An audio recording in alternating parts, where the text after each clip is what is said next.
I had like an 1,800 square foot house, 4 bedrooms, 4 acres of property. It was like, what can I fit in a 22-foot trailer? There's a stigma of RV parks, trailer parks being trashy, where trashy people live. When they're not, they're not all like that. You wake up one morning, and everything looks normal.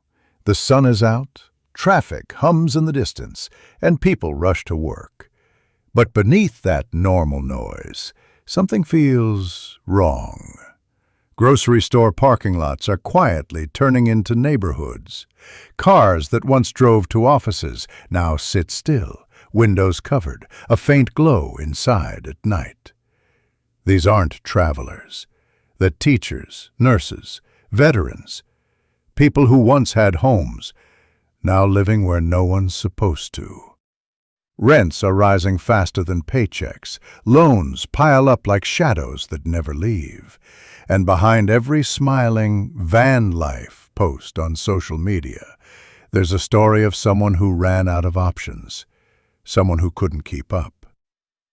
This isn't freedom, it's survival, wrapped in hashtags and tinted windows. Because what if I told you this could be your future too?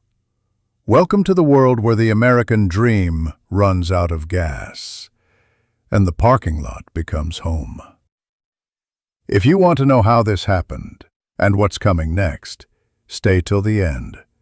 And before we begin, make sure to subscribe, because what you're about to see will change how you look at every car you pass tonight. I've learned more in 3 months than I have in my whole entire 11 years of being alive. I've adapted to this lifestyle because we have to adapt, because if we don't adapt, we won't change, and if we don't change, we'll be mad, and if we're mad, that just sucks. It starts quietly.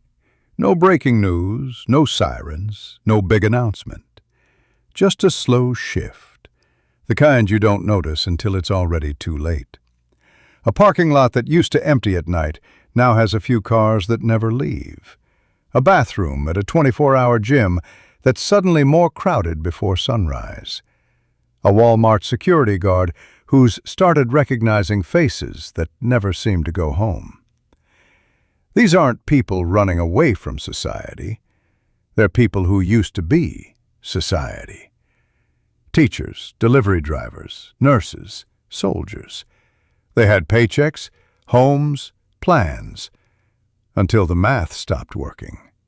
Rent went up, wages stayed the same, and the thin line between getting by and being broke disappeared overnight. One woman parks behind a grocery store every night. She used to be a nurse at a clinic, until her landlord sold the building and doubled the rent.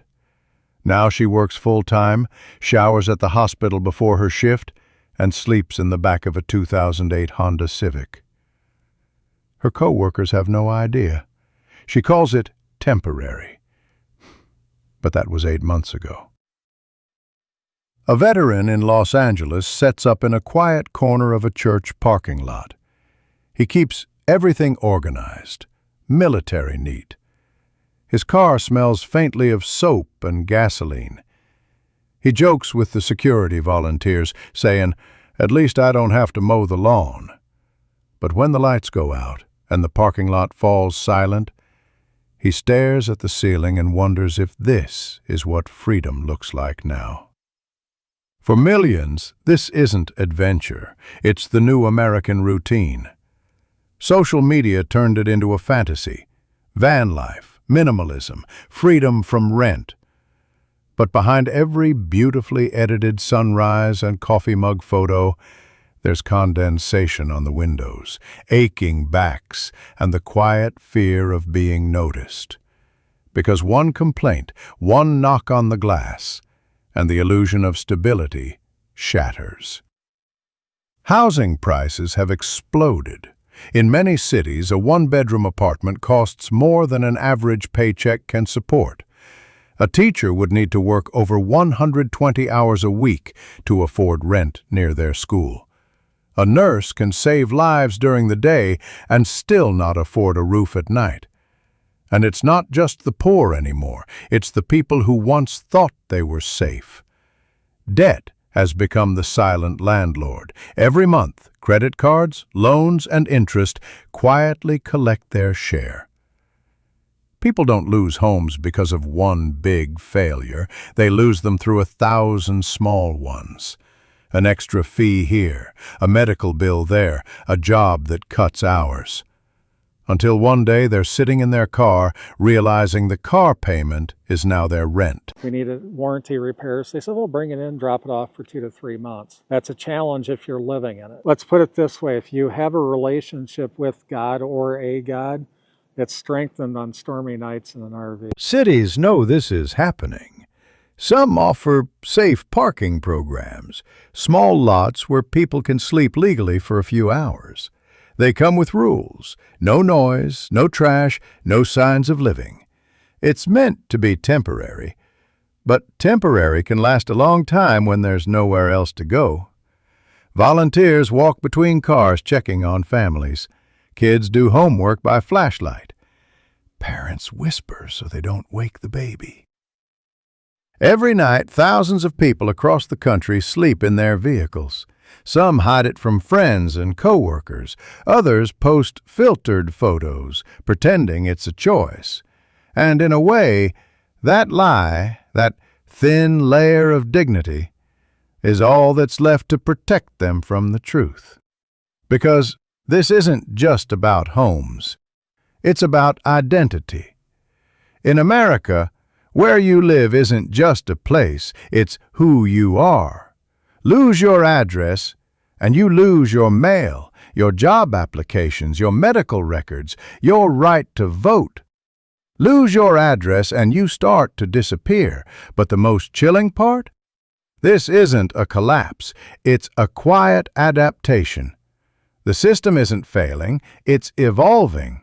It's learning how to survive without housing everyone. The market adjusts, the government hesitates, and people adapt, one parking lot at a time. If you drive at night, you'll see it. The dim light of a phone charging from a dashboard, curtains made from old t-shirts, a person sitting perfectly still, waiting for morning. They're everywhere now, not just in big cities, but in suburbs, in small towns, near schools, behind shopping centers, hidden in plain sight. And maybe one day you'll pass by a car and think nothing of it. But remember, inside, there might be someone just like you. Someone who worked hard, followed the rules, and still lost the one thing they thought they'd never have to fight for: a place to belong. It's like, what's important? What do you want to be spending your time on at work and paying bills? And so far, I have been happy for the changes. I've been, there's times when it's like I miss my horses and I miss my house and my garden and all the stuff I had to get rid of. I hardly miss any of the stuff, honestly. Maybe this is what living in America means now. Not losing everything at once, but slowly, quietly, piece by piece. The dream doesn't crash, it fades, until freedom becomes a parking permit, and hope fits inside a glove compartment. We used to think a job meant stability, a home meant safety. But now those words feel empty, echoes of promises that no longer exist. And still people keep trying. They wake before dawn, wash up in gas station sinks, and go to work like nothing's wrong. Because that's what survival looks like now, pretending the system still works while building a new life in the shadows. So next time you pass a parked car glowing faintly at night, remember, that's not someone else's story. That's a glimpse of where we're all heading if nothing changes. If this made you see things differently, stay with us. The story isn't over yet, and the next one might just begin with you.